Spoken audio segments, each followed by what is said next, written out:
placer enorme estar de nuevo con ustedes. Gracias a Dios porque me da la oportunidad de volverme a comunicar. Y es para mí un privilegio.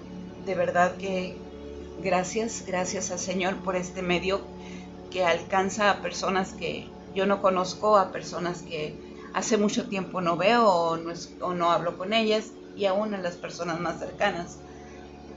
Pero quiero compartirles ahora, hay una salida.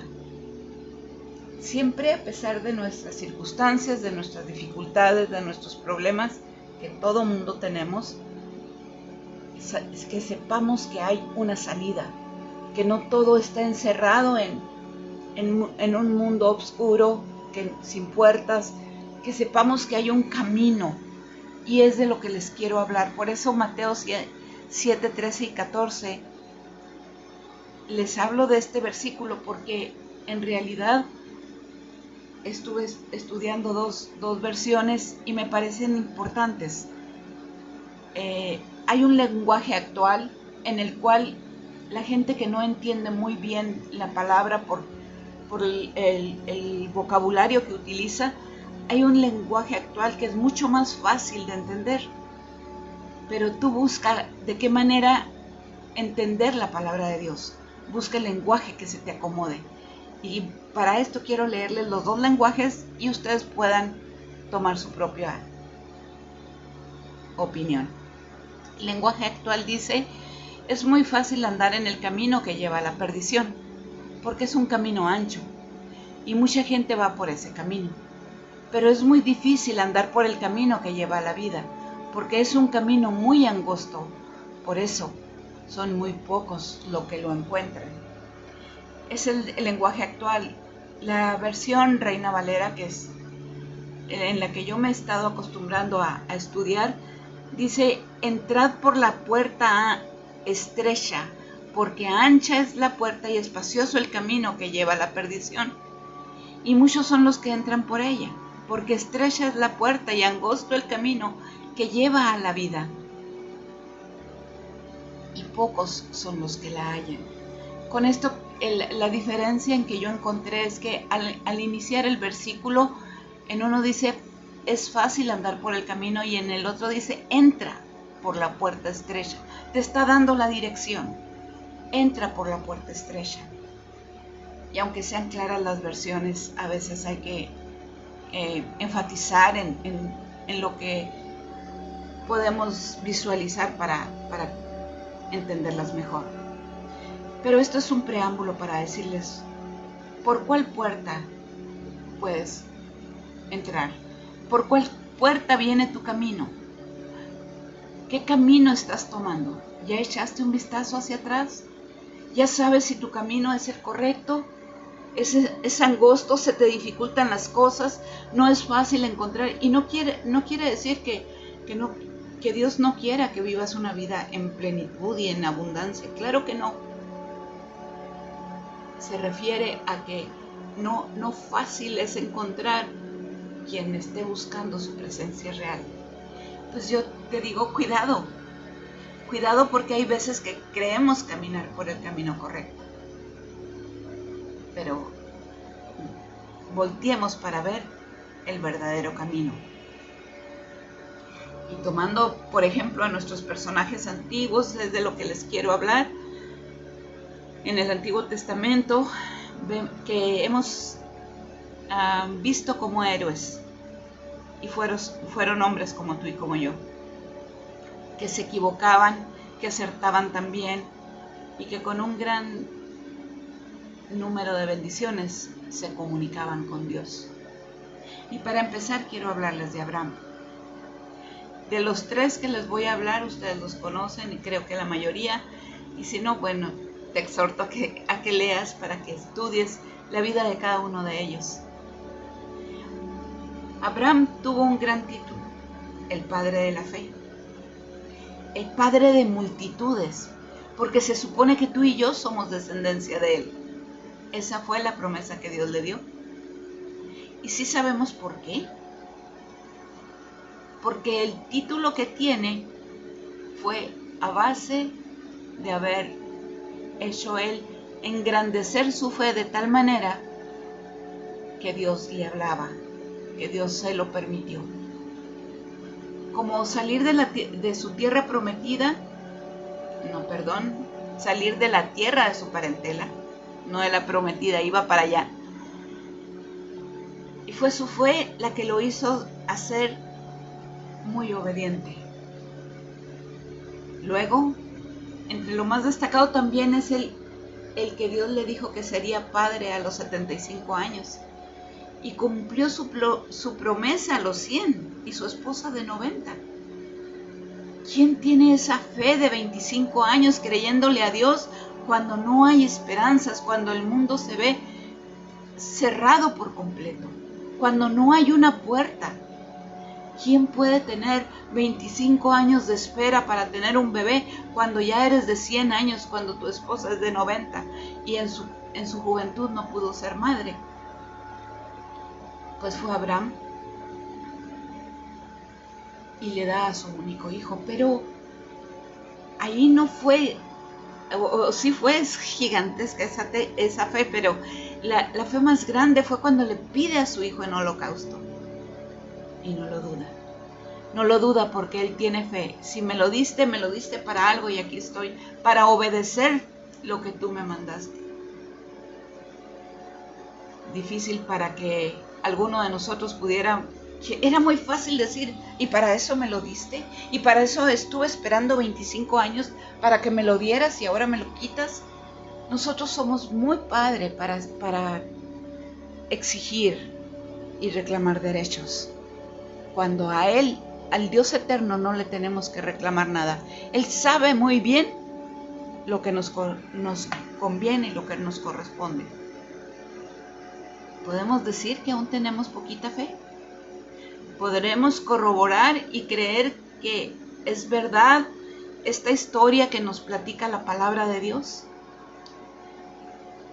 ¿Pero ustedes sabían que nuestro héroe no era tan perfecto? ¿Que tenía muchas equivocaciones? Por lo tanto, lo hacía humano, igual que tú y yo. Mintió cuando se enfrentó al faraón y tuvo miedo y le dijo que Sara era su hermana. Y dice la palabra que era muy bella y estuvo a punto de cometerse un adulterio por causa de su mentira. También cuando salió de su tierra, le dice el Señor, sal de tu parentela, y se lleva a su sobrino Lot. Entonces vemos que, también se equivocaba. No era un hombre perfecto. No, aparte de muchísimas otras cosas que la Biblia tampoco registra. También se dejó manejar por su esposa. Bueno, aquí lo vemos que por conveniencia, porque veía a la esposa que no era claro su embarazo, entonces pues llévate a mi sierva para que tengas el hijo de la promesa. Pero ese no era el hijo de la promesa. Entonces vemos que este hombre, nuestro gran héroe, nuestro padre de la fe, era mentiroso, era convenenciero y era desobediente. Podemos contestar que todo esto era real, pero sí, su fe era gigantesca. La diferencia está en el arrepentimiento. Y la verdad, pudo hallar perdón de Dios por arrepentirse, por haber pecado, por haber caído en ese tipo de situaciones. ¿Tienes errores? Pero amas al Señor. Solo arrepiéntete.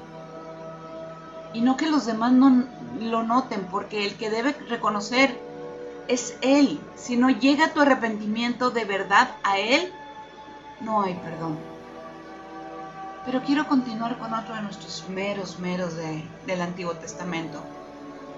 Y se trata de Moisés, un hombre rescatado por la hija de Faraón y criado por ellos por su creencia y educación, pero como el Padre Dios no se le pasa nada, supo cómo comenzar a llenar el corazón de fe, de amor y de enseñanza del verdadero Dios a Moisés.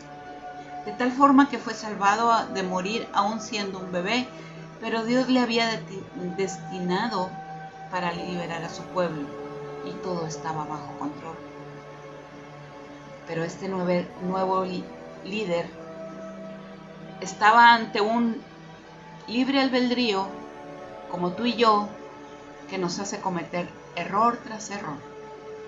Por tanto, Moisés ve a un egipcio maltratando a sus compatriotas israelitas y su sangre se llenó de coraje y los mató. Y esto le costó huir por 40 años, que había hecho, de lo cual estuvo arrepentido esos 40 años, al no poder volver, hasta que el mismo Señor le volvió a llamar.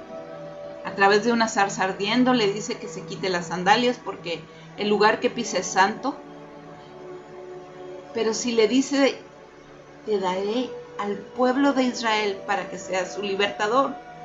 No le dijo, te llamo para castigarte por lo que hiciste, ni es porque se me olvidó lo que hiciste tampoco, sino que ya estás perdonado y además en ti es quien he elegido para poner a mi pueblo. Sabemos que de ahí él puso 1000 excusas, pero no sabía hablar y las cosas que no le valieron sus excusas porque Dios le solucionó todas. Pero ahora no es un mentiroso, ahora es un asesino. Y Dios lo usó para liberar a su pueblo. ¿Será que te acusas tú mismo de las cosas que te parecen graves? Pecados que no te has perdonado tú mismo y Dios ya te los perdonó. O quizás es que no te has arrepentido de verdad para sentir el perdón y la paz de Dios. Pídele a Dios dirección. Porque quiero terminar viendo a otro personaje fuertísimo, tan fuerte que de ahí decidió el Señor Jesús venir de su linaje. Y estoy hablando de David. Creo que todos sabemos que era un pastor de ovejas. Siendo apenas un adolescente se enfrentaba a fieras muy grandes a las cuales destrozaba con sus manos, que no tenía un poder sobrenatural, sino que sabía estar con el supremo Dios y le daba la fuerza para hacerlo. Luego se enfrentó al gigante que atemorizaba a su pueblo y pudo derribarlo también. Ya esto, como iniciativa, nos dice que de quién se trata. Llega a ser el rey del pueblo de Dios, de Israel. Y una tentación, les hablaba del libre albedrío, y aquí el libre albedrío de David, una tentación que llegó a su vida. Sus ojos vieron a la mujer de uno de sus soldados más fieles, y le gustó y cometió adulterio con ella. Resulta que quedó embarazada y decidió traer de batalla a su marido para que durmiera con ella. Así se excusaría y podría quedar escondido el verdadero papá de ese niño. Pero no conocía la fidelidad de su siervo, que le pareció que no era correcto y durmió en la puerta de su amo. Al ver esto, David lo manda a frente de batalla, donde pierde la vida. Aquí hay tanto que podemos ver.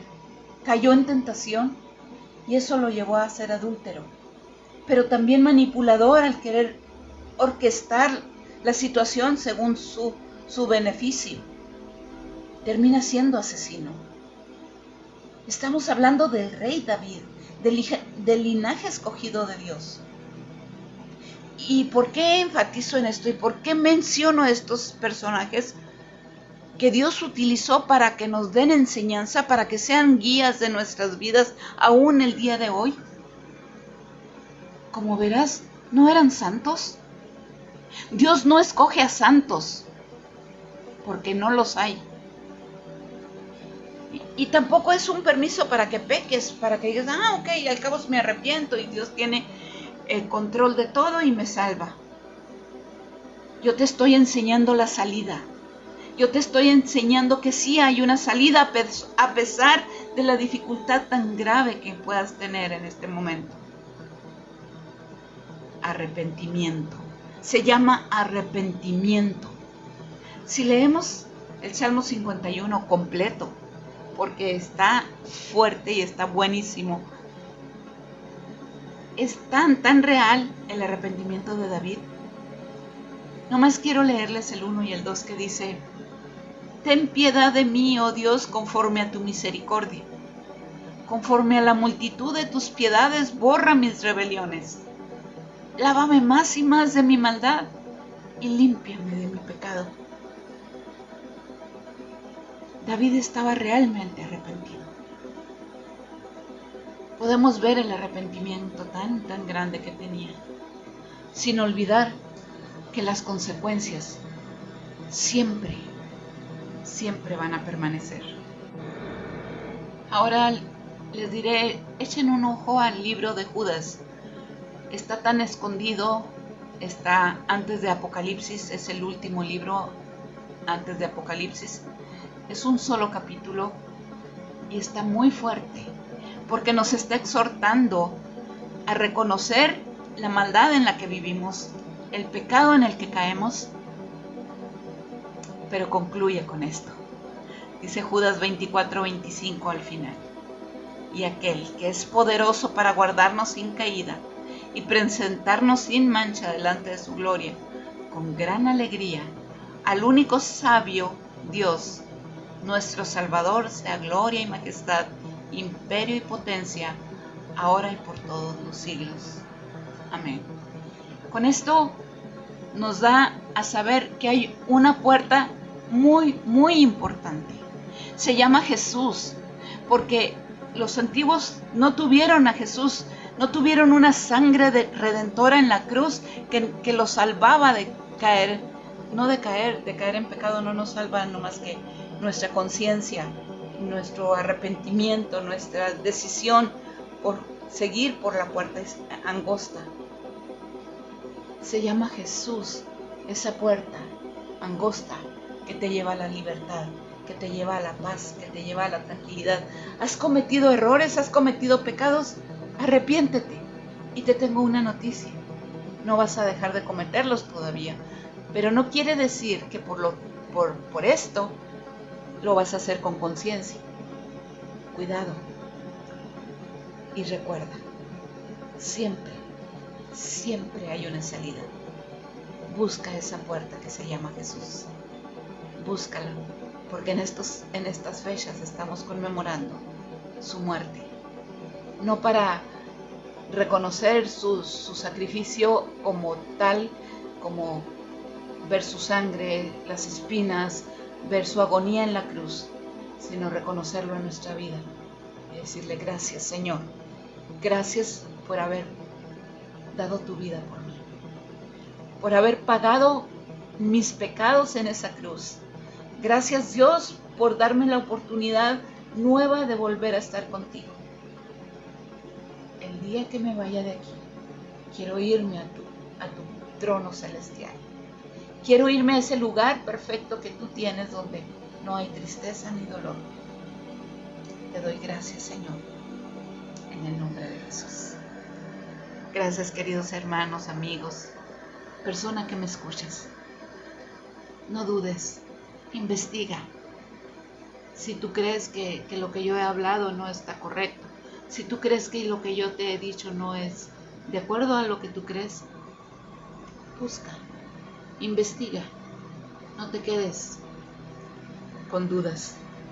Por eso les orientaba: si una Biblia no te queda clara, busca otra.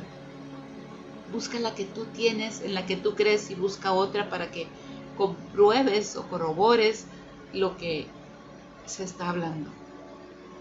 Que tengas un excelente día, semana y mes, año y el resto de tu vida sea para bien. Que Dios los bendiga. Nos vemos por aquí la próxima.